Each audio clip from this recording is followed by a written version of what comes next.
প্রথম ধাক্কা পঞ্চায়েত, এখানে পঞ্চায়েত সমিতি আমরা গঠন করেছি।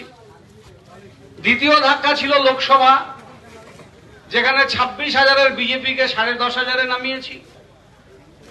এবার প্রথম ধাক্কা, দ্বিতীয় ধাক্কার পরে 2026-এ বিজেপিকে এখানে শেষ ধাক্কা, সেখানে আমরা মাথাভাঙা বিধানসভা আমরা জয়ী হব। তার পথ চলা আজ থেকে শুরু হল। নতুন করে কুচবিহার জেলায় বিজেপির যে 24টা অঞ্চল জয়ী হয়েছিল গত পঞ্চায়েতে, তার মধ্যে 18টি অঞ্চলে আমরা নতুন করে সংখ্যাগরিষ্ঠতা তৃণমূল পেয়েছি। নমস্কার। আজকে এটা কুচবিহার উত্তর বিধানসভা কেন্দ্রে কুচবিহার 2 নং ব্লকের আমবাড়ি অঞ্চল। এখানে অলরেডি আমাদেরই গ্রাম পঞ্চায়েত প্রধান, যে এরিয়াটার থেকে বিজেপির পঞ্চায়েত বিপুল রায় যোগদান করছে, এই এরিয়াটাতে আমাদের খুব সাংগঠনিকভাবে দুর্বলতা আছে এবং সেখানে বিজেপির পঞ্চায়েত জিতেছে। এই অঞ্চলে 5টা বিজেপির গ্রাম পঞ্চায়েত নির্বাচন আছে। সেখান থেকে বিপুলকে আমরা পেয়ে আমাদের দল সমৃদ্ধ হলো এবং এই এলাকাতে একটা বাড়তি সমর্থন আগামী বিধানসভা নির্বাচনের জন্য আমাদের প্রস্তুতি। এলাকার কিছু কাজকর্মের ব্যাপার আছে, কিছু উন্নয়নের ব্যাপার আছে, সেগুলোকেও আমাদের প্রায়োরিটিতে রাখতে হবে।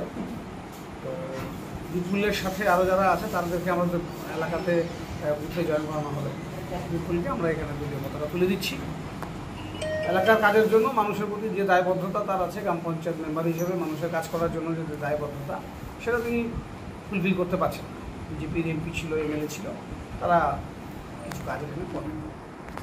এখানে উন্নয়নের যে দায়িত্ব এমপি এমএলএদের ছিল, তারা সেটা পালন করে। হ্যাঁ, আজকে তৃণমূল কংগ্রেসে যোগদান করছেন কেন? যোগদানের মেইন কারণ হচ্ছে উন্নয়ন। আমি উন্নয়নের পক্ষে। আমার বুথের যে সামগ্রিক অবস্থা বর্তমান, চলাফেরার মতো রাস্তাঘাট নেই। আমি অনেক কয়েকবার আমার পার্টির কাছে আবেদন করছি, কিন্তু কিছু পাইনি। এই কারণে এই দলে আসা, আমার বুথের যেন সার্বিক উন্নয়ন হয়। আমি যে কথা দিয়ে নির্বাচিত হয়েছি জনগণের কাছে, আমি যেন এটা বজায় রাখতে পারি, এই কারণে এই দলে আমার যোগদান। আপনার নামটা একটু? বিপুল রায়। মহাশয়, আজকের মিছিল আমরা এই মুহূর্তে শুরু করছি।